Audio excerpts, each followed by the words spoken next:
Hi, everybody. I'm just setting up. Myra's between meetings, so she'll be sliding in here in a minute. I'm going to set the scene. I have a couple of things I need to do to sort out having this all work. Here we go. Okay, I'm going to move this to the side. And hi, welcome to Create a World. I'm beginning to think that it should be called Welcome to a World Being Created. I really want to thank you. I asked Myra Jackson to come on today. I met Myra in the strangest way. She came on one of the World of Unity calls a few years ago. And when she spoke, I knew she paid attention to the greater systems of reality of which we're a part. And I knew she worked somewhat undercover, like she was known by different organizations, and she plays a role, a fairly significant role in several organizations, but she preferred not to have that be what advertised her. And it was really her wisdom and her level of consciousness that gave me access to actually to my own listening. It's interesting when you have a mind that operates in the greater systems of reality of which human beings are a part, you often don't remember that the general population doesn't really operate in a mind that is where they experience being part of a greater whole or greater systems of reality. So there's a phenomenon in Create a World. There she is. There's a phenomenon in Create a World, a collaboration. And that's really what has us invite people. Hi, Annie. I'm just at the beginning, so we're good. It's what has us invite people to be in a conversation. All of us that are collaborators. And what was beautiful the first time Myra and I heard Myra speak on what's now called the World of Unity, it was instant collaboration. It wasn't the collaboration of two human beings. It was, although that has folded in, it was more the collaboration of two people in collaboration with creation. And it's not often you get that opportunity. Where when I say that human beings are largely people-centric, there's this oddness for me, particularly, I can say it, this oddness how human beings think they're solving problems without any help of what created them or what creation has been doing for a long time, long before a human being was even a thought in the mind of itself, basically. So, Mara, the two things I want to go after, there are two. I texted you in case you could see it before you came on. It's all right. You got on perfectly. So we're good. We're definitely good to go. And you can go ahead and unmute yourself too. It's pretty much you can interrupt me as much as you want to, et cetera, and so on. But the two topics I want to bring up today, the first one is really, especially post Halloween and post Hallows Eve and post the Day of the Dead, is I have a question, and of Myra, of you all watching, and the question is what do you think the powers and forces of creation are? Like, do you really think they're entities, or you really think there's a white bearded guy up in the sky, or do you think they're aliens? I mean, what do you really think powers and forces of creation are? And I was really thinking about that today, because what if it's not? I'm sure there are entities, and it seems to be entities what human beings seem to be um, focused on, or I started just trying to use a stronger word, maybe addicted to would be a good word, mesmerized by. But what if powers and forces of creation are also principles and structures of how creation works? And what if those are really the powers and forces of creation long before they become matter or consciousnesses or anything like that? The second part of that, because there's part one and part two, is human beings operate like they came into a reality within which they have to deal with circumstances. But is that really the way the greater whole of which we're a part, the greater systems of reality work? Do they say, oh, good, there are those circumstances independent of what we created and I need to fix it? Or could there be another type of intelligence and intelligences that have been at work for much longer than us on behalf of life and what has us exist as whole, and they're reliable? So can I just throw that at you, Myra, and just whatever comes up for you, you go for it, and then we'll go from there. Anything that comes up or anything you've been up to or want us to know, it's our gag session. It's so wild, really, what you've thrown into the mix, yeah? What really, when you were speaking, I was listening in this way of, that I've come to know you in this kind of reality, is that when around you, one can get access, to these kind of questions. These kind of questions sound natural in a space that's shared with you. So even when we talk about shared fields, it allows us to think in this way. And let's just talk about thinking in general, because that's what you're really getting at is, and you've done this wonderful book, You Are the Mind of Creation. And it's giving us a chance to really understand that, we are perceivers. It's perception, right? And that perception is not neutral or free from beliefs and all kinds of other structures that we impose. But in reality, what we're really encountering are some neural electrical impulses. We're a part of a pulsing, and we assign meaning to the pulsations all the time. That's what humans do. We get to play like that with creation. We make meaning. We're meaning making. We tell stories about, what we see. And our seeing is through perceiving. So what an instrument we are, right? What a vessel we are of meaning making to start with. So we have all kinds of characters. We have many stages, many theaters in which all this plays out. And yet there's a substrata there of unity, of direct connection to what sources life, what grants life, all of that. And along the way, we used to have language around that. We used to even know ourselves to be part of that. So we could play in this way without losing the connection. But here's where we are. We're in a place where we recognize we did lose the connection. How do we know that? Because systems are breaking down they're not aligned. They don't work with creation, and we can see it. And you've given great language around that. You talk about that all the time because it's at the source of your heartache.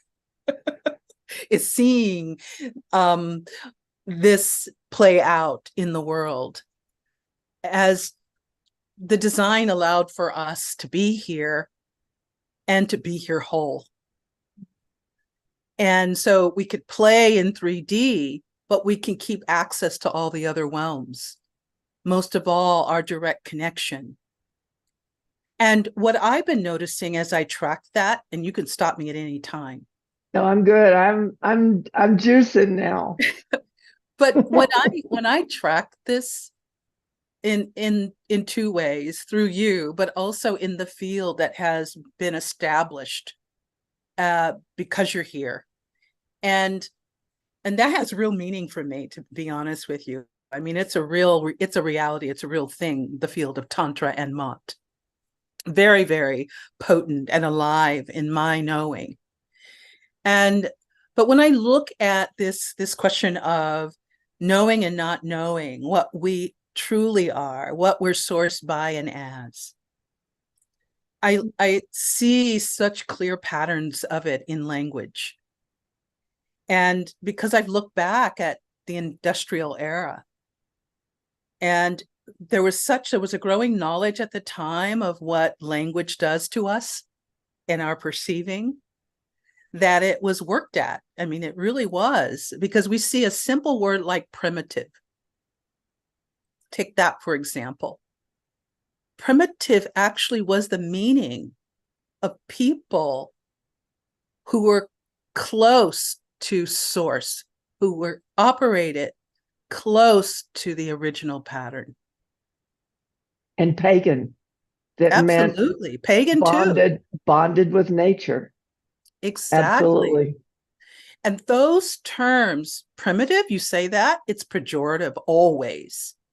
As, a laggard, and a laggard meant that lagging behind those people who were not able to respond to the evolutionary, impulses. And that's not the meaning at all. And they were able to respond to those evolutionary impulses. Absolutely. Because what we think evolution is what man can create disconnected from the original nature of the original design. You got it. And there was enough understanding of cognition at that time to understand that if we were going to have labor in this industrial age that people would undertake, that bond, that knowing had to be broken.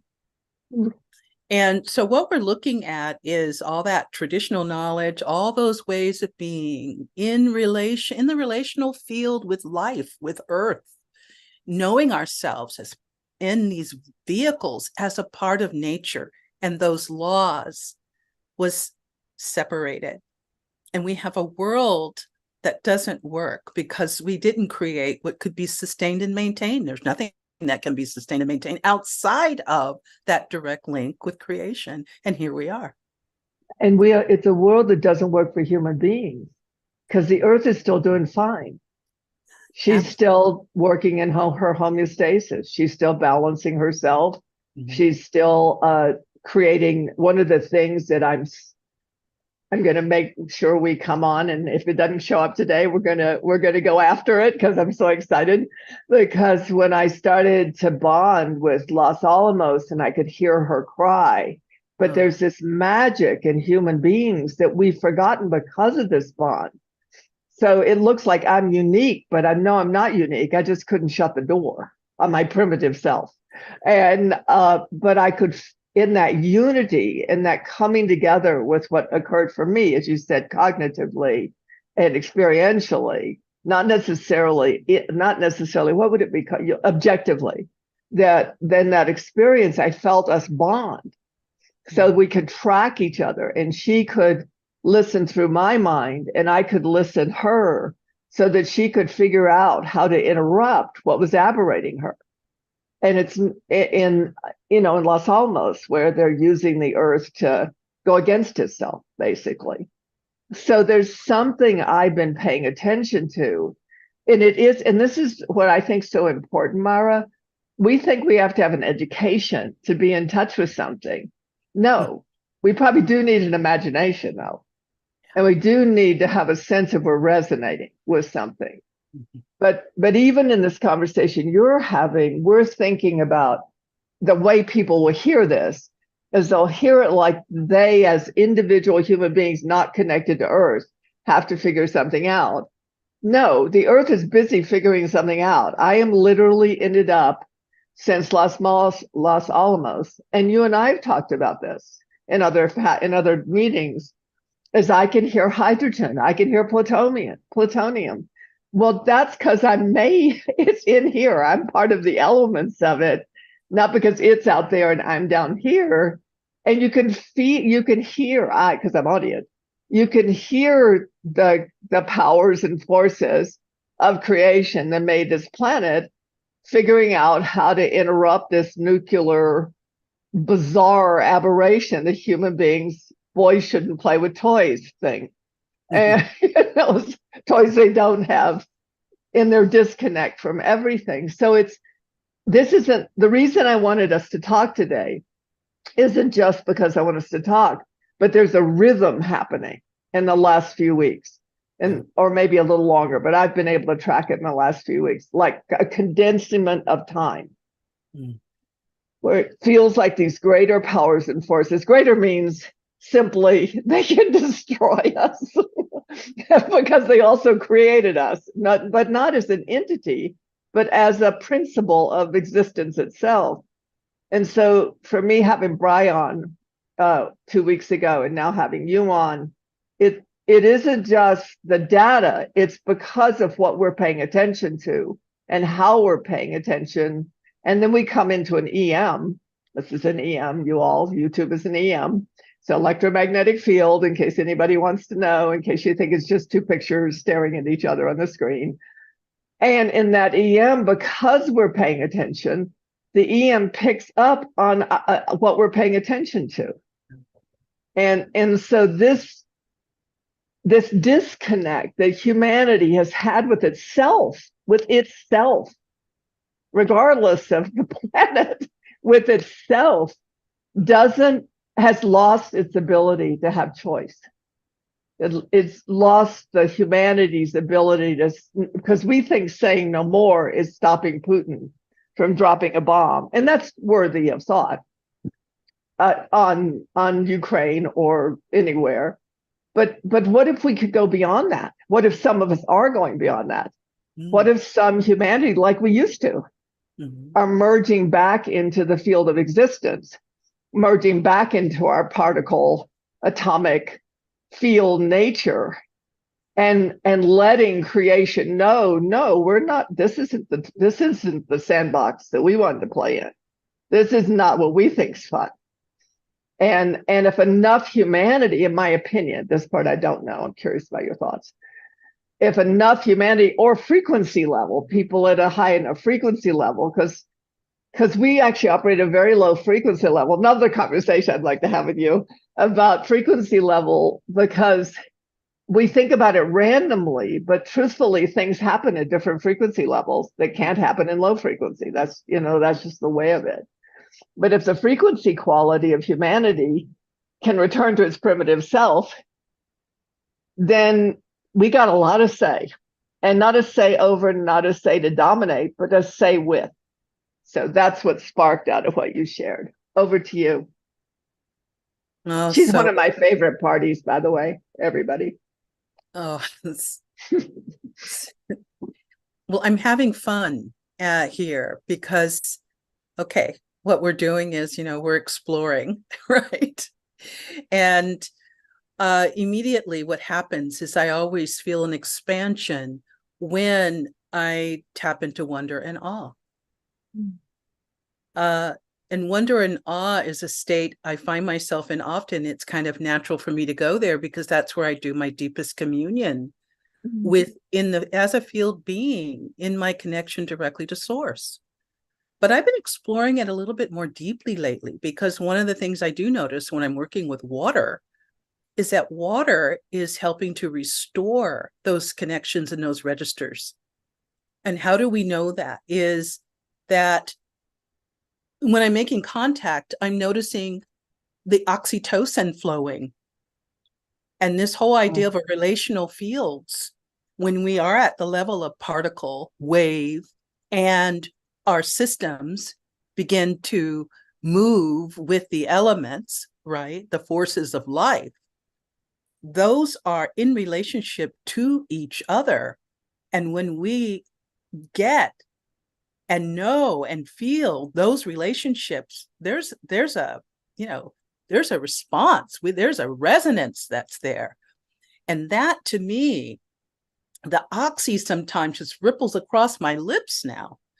I'm just becoming much more vibrant, much more vital in this place, because for me, I've been freed into the unknown, right? We have these known systems dissolving. There's more unknown to explore. meaning there's more revelation happening now than has been possible. And we're participating because the observer is in motion. The observer is, has the freedom to, as you say, think about just going back to the particle level. That's where we have a lot of say. Why? Because the smallest of our attention that's concentrated entangles. It creates entanglement, and that entanglement brings form. So we're at this place at the border where I feel like there's moving doors. And I've been describing, because that's the best I can do right now, that I find, maybe it's like, Alice in Wonderland. She finds herself slipping down, into wherever she goes, or Dorothy finding herself in Oz. We're in that kind of moment at the border now, where we can be freed up from our perceptions and our condition if we can tap into the innocence, the wonder, and the awe. We find ourselves going through doors and having an experience of revelation, of seeing the impossible become possible. And I really know that to be true in the field of being that I'm operating in, and I see it happening in you. And it's that when you talk about listening to her, and that's a level of connection, that's a level of relationship we all have. And we have a unique way of that showing up in the world because of what we're threading. The lit and luminous threads we carry have some distinction to them. So we're in a process of what I call synthesis and distinction, which means we just look at syn, S-Y-N, it means converging. If we look at the trophy in that means tendency. So the question is, what is your bias in terms of how you are converging and moving with creation? When I talk about this is that centropy I was talking about before. Yeah. That was the missing part. Not the missing. What Einstein did was simplified his original equation. That he met the needs of the day. He met the needs of the day. But here we are, that which he couldn't pick up and run with then, that's where we are now. And it all requires momentum. It's movement.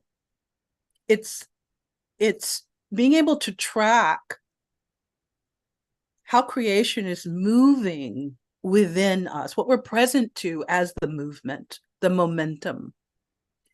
And that's where the moving doors show up. We've been talking about them as gates, but the gates are open. Yeah. I want to interrupt you just a minite because I don't want to miss the word revelation. Okay. I want to come back and snag that, crochet it in. Okay. I'm writing it down now. And anything you want to respond about it, like your syntropy.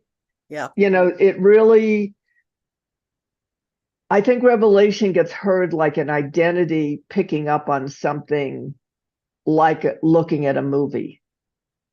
But revelation is actually being able to see what's actually occurring. It is. To see beyond the illusion, to see beyond the veil, to see what's actually so in that moment. And then we have this other tricky thing, like this mental constipation. We have this mental constipation that when we see something and we realize that something's been revealed that we could not see before, then we're all screwed up as human beings, because then we ask ourselves, can we believe it? Or is it the truth? And belief and truth have absolutely nothing to do with it. As Brian said, or somebody said, in the middle of belief is, Sama says, in the middle of belief is the word lie. Right. And truth is only the truth in the moment. Like Einstein told the truth, the whole truth and nothing but the truth, because that was the cognitive capacity of his time. Absolutely. But now it's different. So I want to go there and then come back in if you can. I know if you can come back in. That's truly important piece there. Yeah. And this is why the movement part becomes so alive right now, is because while we know that we are in time, we're becoming aware that we navigate in a multidimensional way, which is why we are thrown into the quantum immediately. Once you can free and liberate yourself from being only known and identifying in time, and you remember again that you have reality, states of being, that are operational in other realms beyond time, it changes everything in time, because you can reach, right, for that which you have access to in those other realms and weave it in to time. Well, this is what you talk about. And this is, the conversation can be had more fully now because we're not limited as Einstein was. We're in a time that's moving fast in your lifetime and mine, Tantra. Even the idea of expressing to someone who is only known living color in televisions and in every other medium cannot understand. When they first heard of a black and white TV, it had to be broken down to them. Because they said, why would they take the color out? This kid who heard the story of Wizard of Oz and how in the beginning in Kansas, it was black and white. Then they colorized the rest of it for color TV. And when that was being broken down, they couldn't grok it. Because in time and in the relational field they're in, everything around them has color that's moving in a device or anything like that. And it actually did not register. They could not understand the idea of a black and white TV.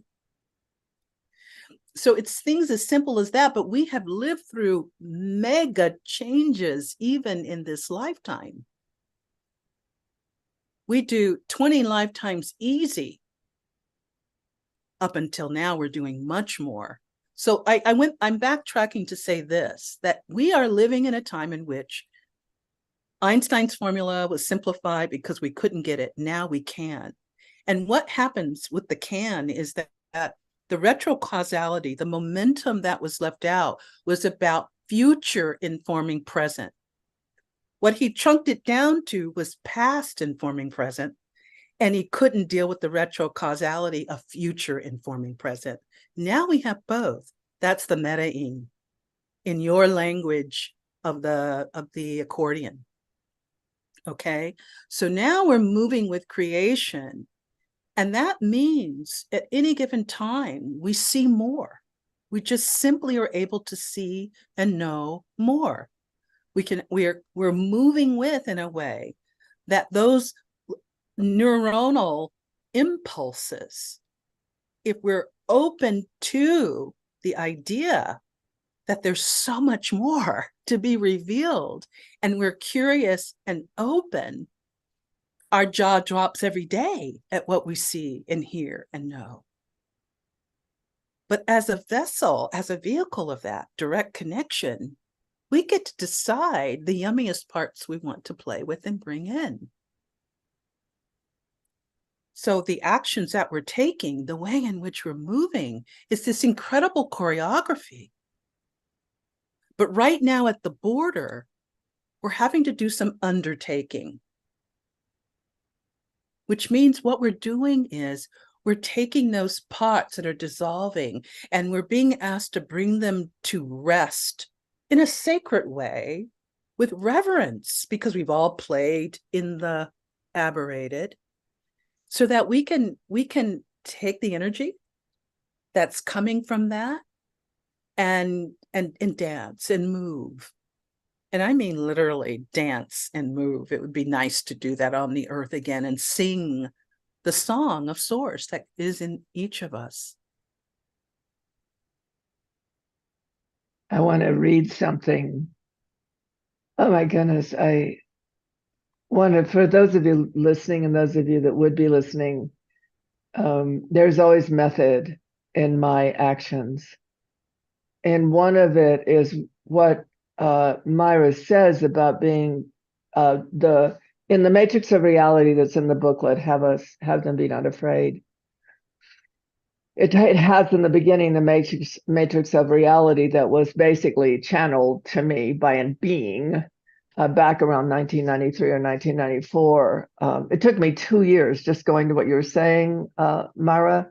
It took me 2 years before I could even go back and read it without getting nauseous, because it was truly, as the being was totally happy to say, not enough gray matter.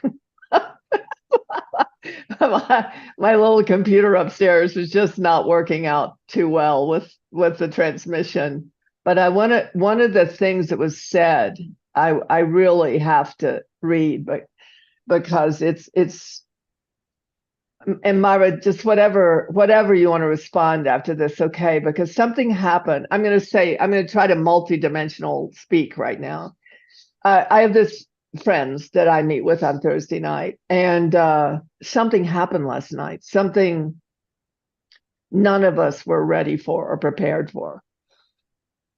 What happened was one of our people read this quote from this book she's reading, and very simply put, it basically suggested that that the angels sang a song for us when we were born, and that what we're here for is to hear the singing of the song that the angels sang in celebration of life when we were born. And it basically wrecked all of us. Like, I can't even talk about without crying. But because suddenly the word God wasn't trapped anymore. Suddenly there was a relational field between like me and Los Alamos and the earth there. Suddenly there was a relational field between the angels that sang our songs. And now in the Matrix of Reality, which is in that booklet, this is what it said, and it so relates to what you just said. But imagine that we could be in that, everybody listening, because Myra and I don't quite have much trouble with this one, but imagine if we could hear ourselves in the way this paragraph that this God being said to me. It is true you sit in the God center as you know it. This must be ascertained. Without this ascertained, the rupture of the mind will be immense. This sense of separation is unyielding and cumbersome, leaving egoic life forms floating in limbo. So you might say today we're trying to capture egoic life forms floating in limbo, snag them and bring them back into coherence. There is no concern here, for the quickening is in total. That means no one will be left out. The end result is light mind, and the diversification is those who will be the material of the mind, and those will be the mind minding the mind. Fusion. Mind difficult in discussion, for mind is not known as God essence. You as egoic center, you do not know. Fusion is what is known. Your egoic structure would rupture if it ingested that you dreamed what you call God into existence. You would have to be up to pulsing vibrationally open to God essence. And as you individually and collectively are vibrated into that essence, you experience being both the dreamer and the dreamed. There is no arrogance here, for you are present for the first time to the innocence of humanity, and you as child of humanity. It is a joyous time, for the illusion is remembered in its poetic delight, unfolded since Earth's dimensional time began. All writing becomes real and felt. Truths are flesh delights. The illusionary reality is experienced as a richness, as serendipity, as orchestra, chords, and notes. And if the illumination radiates out beyond the temporal fixation. Explanation is only delighted in when light essence exudes from the essence of it. Questions become access codes to dimensional openings. Yes. Yeah, questions become access codes to dimensional realities. Yeah, the quest ion. Every question is a quest ion, a questing. And I love this. I want those words to sit with them and to be with them. There's just so much there. It's loaded.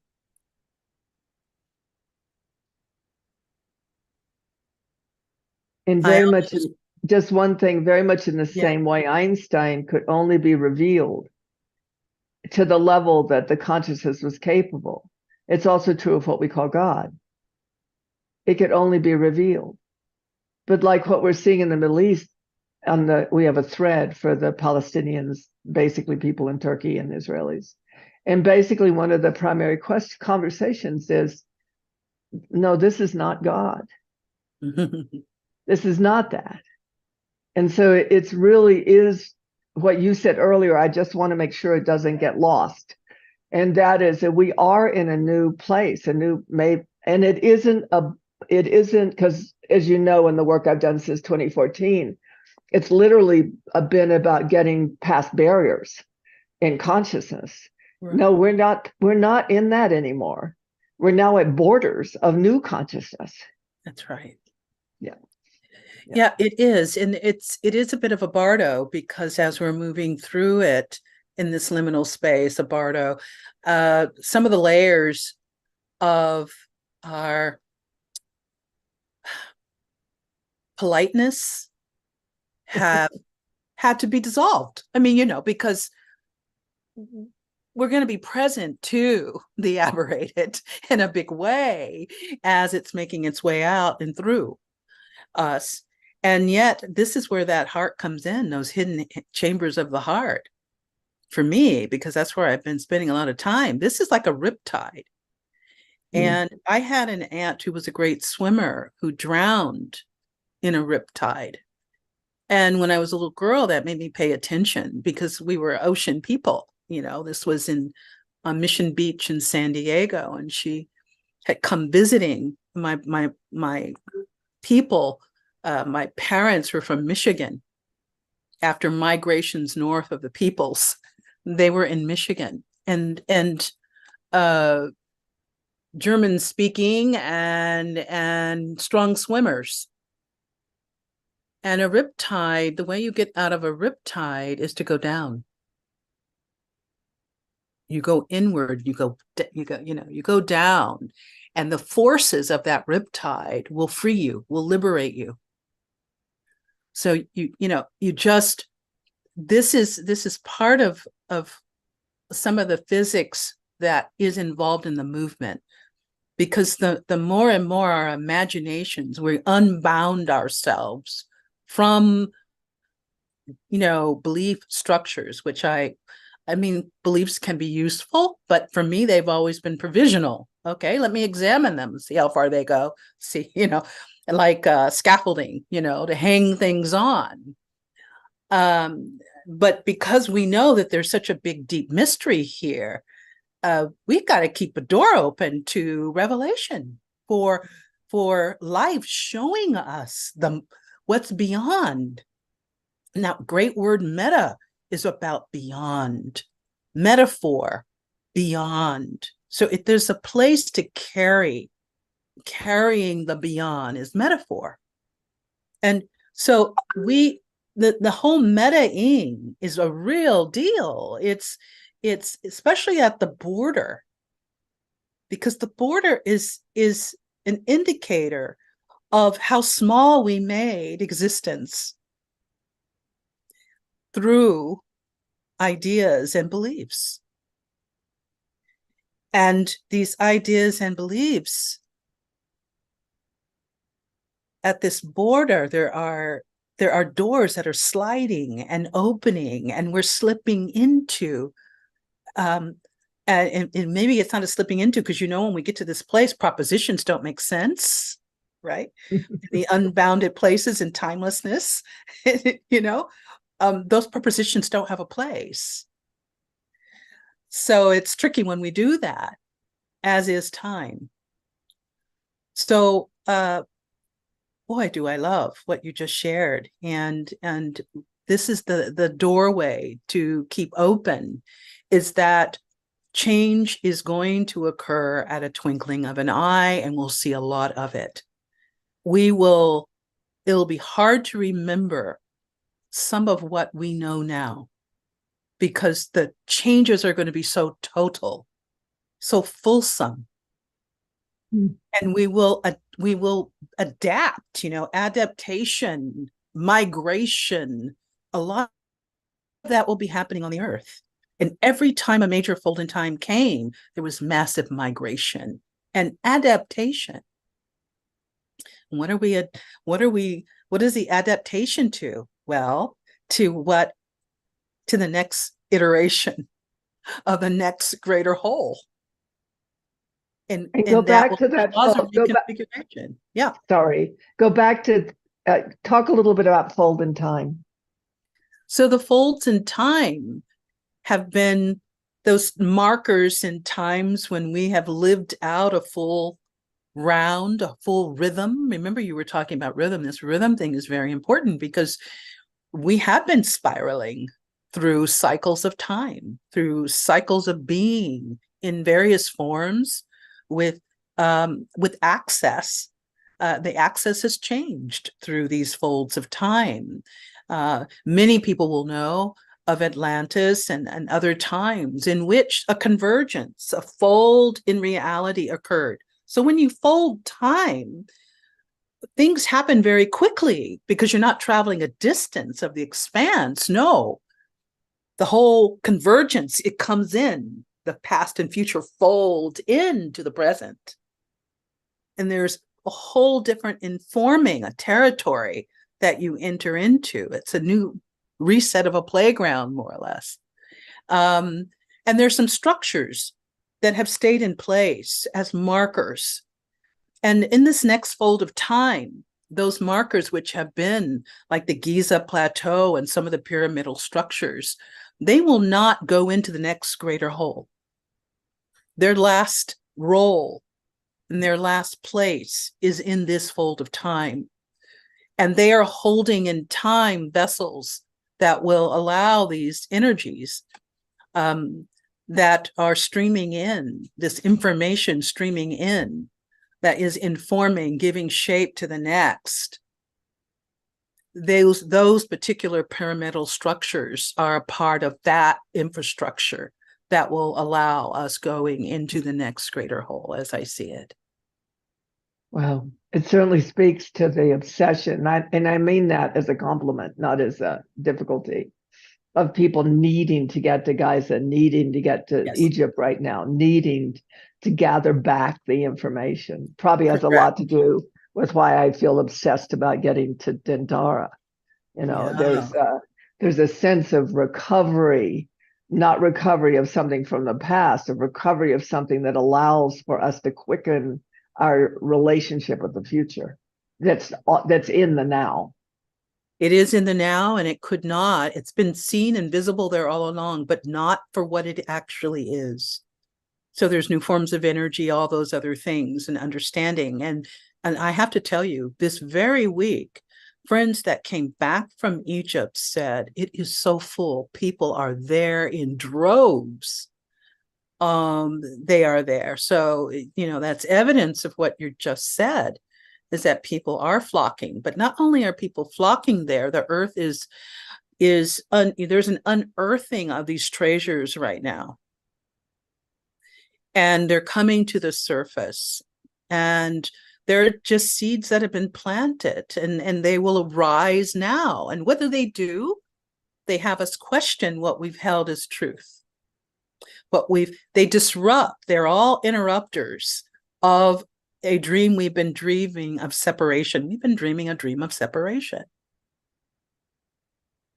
And what's going to come up, and they're based on what's called historicals, right? And so these historical, what has always been the case is anything that didn't fit the line was dismissed. But there's just so much of it coming that it puts together the pieces of the puzzle in ways that the former narrative does not. And in every field, we see this occurring. Every field is going through a massive change in what they held formerly as true and is now being disrupted by new information, new findings, new evidence. So it's everywhere. Sorry. And the interruption is in totem. It is in it's totem. Not just another puzzle piece that was missing, but that you can see it's a wagon and you were just missing that one brown piece. No. Turns out not to be a wagon at all. If anything, the wagon was part of one teeny little puzzle piece. If anything. I love that. Yeah, I love it. That is such a good description of what this is about. And that describes the fold. That's beautiful. For those of you that want an image, it's in a lot of movies where you fold a piece of paper, past and future, and you fold it and you stick a pencil through the center of it. And that's a fold in time. And what Myra's saying is we're where the pencil stuck through the hole. Right. And all that is available there is meta-ing. There isn't a rival. There's not a rival. And also, just to go back, I got chills because a lot of people that have been with me a long time know that I started talking about this 45 years ago. Mm-hmm. But I talked about this period of time. It was not random. It was not progression. It was not someday maybe. It was 2023 to the beginning of 2027. And I was told that this would be the fastest renaissance that humanity could ever possibly imagine. And then to hear you speaking what you're speaking, it creates a thank you. It creates a bit of a muscle for that rather than, oh, that's wacky. Well, that's, it must, and it really does go back to what one of the people said on here of what was it like for every individual when they looked in the sky and realized that the earth was not stationary and realized that the sun was not moving around the earth. And you talk about awe and wonder and the phenomenon, I because you're so generative, Myra, I got up at 1 p.m. and structured 2024 between 1 a.m. and 6 a.m. Mind to do. I was structuring mind to do. And it was really going after this. My interest is the capacity of a human being. That's my interest. That's my only interest, really, because it's all going to happen. And I'm fine if I'm the only one present to it. But Jesus, how boring. When we could have a party. I mean, it just seems inapt and insufficient.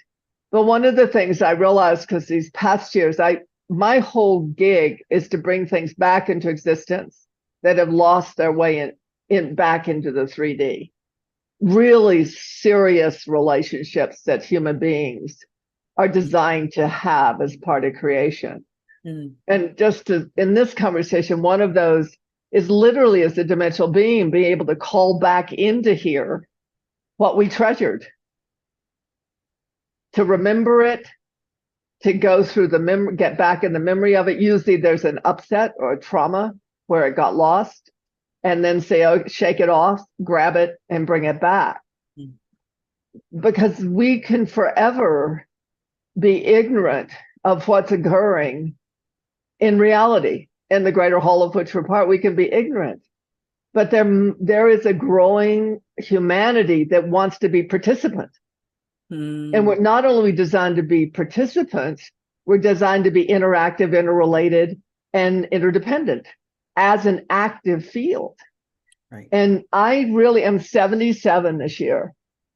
And I truly never thought, I thought I was preparing the way for this. It never occurred to me, ever, not even once, that it might happen that fast that in my lifetime, I would see human beings return to their correct position in creation. And even the thought that that could occur is extraordinary. Yeah, it is. And it's been upon me because I realized this year, the things that I have shared this year within groups, I looked back and I go, did I slip into Oz? It's like I've looked back and I've said, I can't believe this is what is being shared right now. But when I grokked that is exactly what's happened, then I understood very clearly that we are so in it. We are so in the activity of it. And we're being danced. Life is dancing through us. Life is being sung through us. I want to open to that. I want to open to it. And it is all elevating. The frequencies are just woof, they really are. It's so present with us, and every opportunity we have to see that in the midst of the trouble is very powerful to cut through. Because when we cut through, we allow for others to make contact with that part of self beyond the dissolution, and we stake a place. We're calling it in, and I am very interested in meeting more in that field beyond right and wrong. I always love talking to you, honey, because at one point it's just total silence. It's just no linear capacity to speak in any manner. I'm off in my quantum mind, which is nothing but particle chat, and particle chat doesn't seem to go down like this. It doesn't seem to. It doesn't. It just doesn't do that. And more people are getting like that. It's so interesting to hear people complain because it's all good news. Their complaints are good news. Like it is. Say, well, I don't know what's wrong with me. I just can't bring it to words. Well, honey, nothing's wrong with you. You're particleizing. It is. Yeah. I think we need to have new notions. New notions, like, give me a minute, I'll be back. It's not like instead of going to the that restaurant. Would fit for me so well. I think I'm going to try that on and play with it. Instead of, excuse me, I have to go to the bathroom. Excuse me, I have to go hang out in the particle field. I'll be back in just a second. Exactly. Woo. I want to introduce the idea of notion, because one of the things that I have also observed is if people can just remember, language separates us, doesn't unify us inside ourselves to it.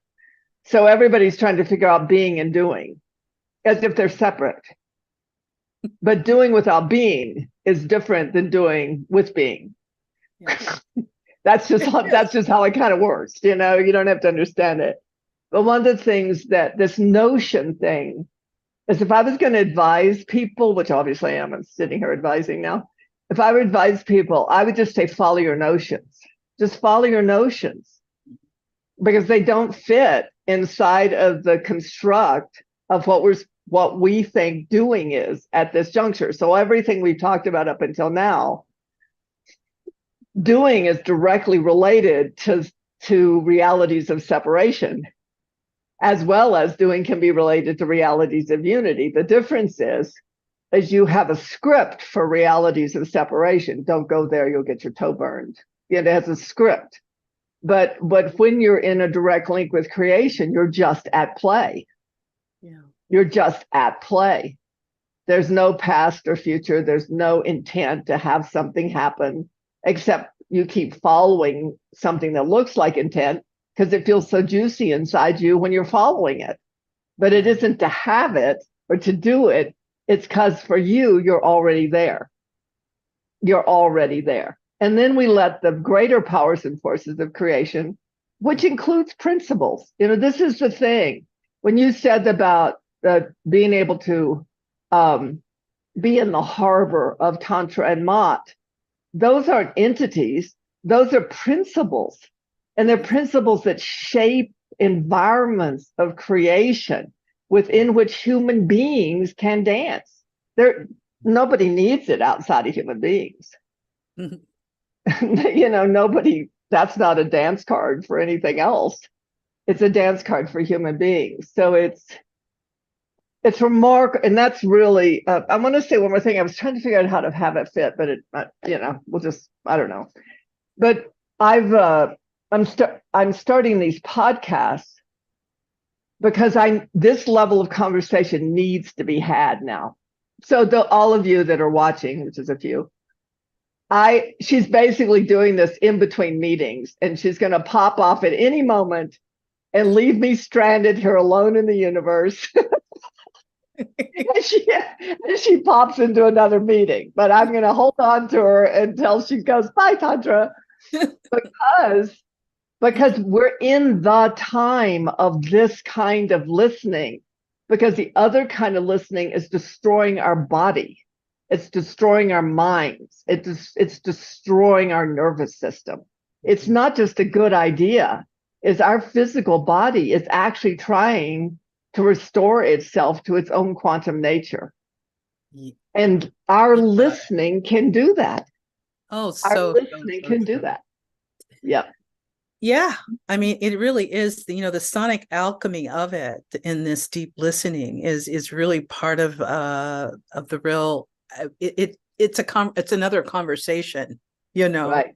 But there's no doubt, in my mind that is a part of what we will come into a greater understanding of.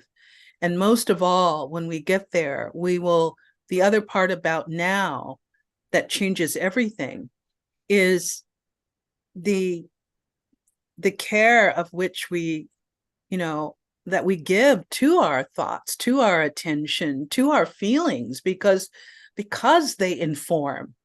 We'll be in a world in which those thoughts and feelings produce something. They create something. It's an age of creativity that we're entering into.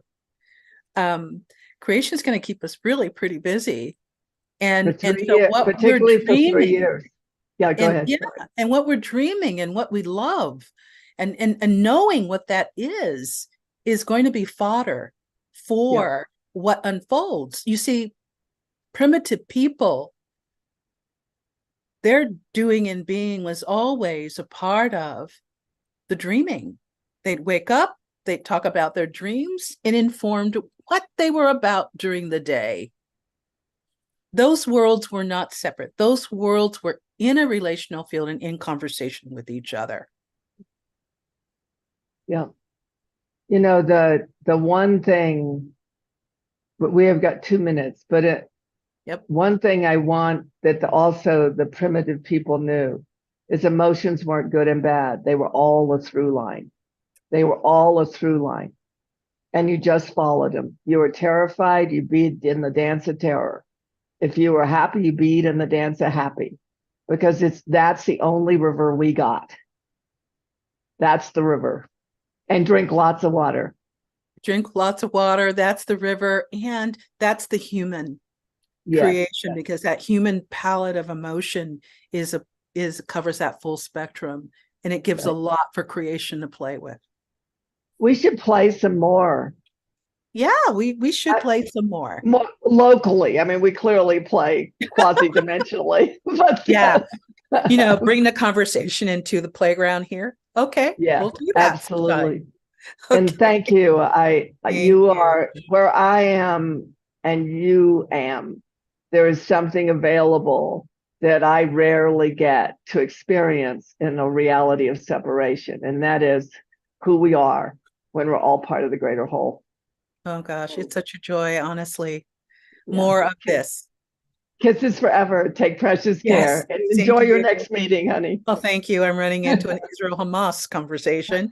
Oh my goodness. Perfect.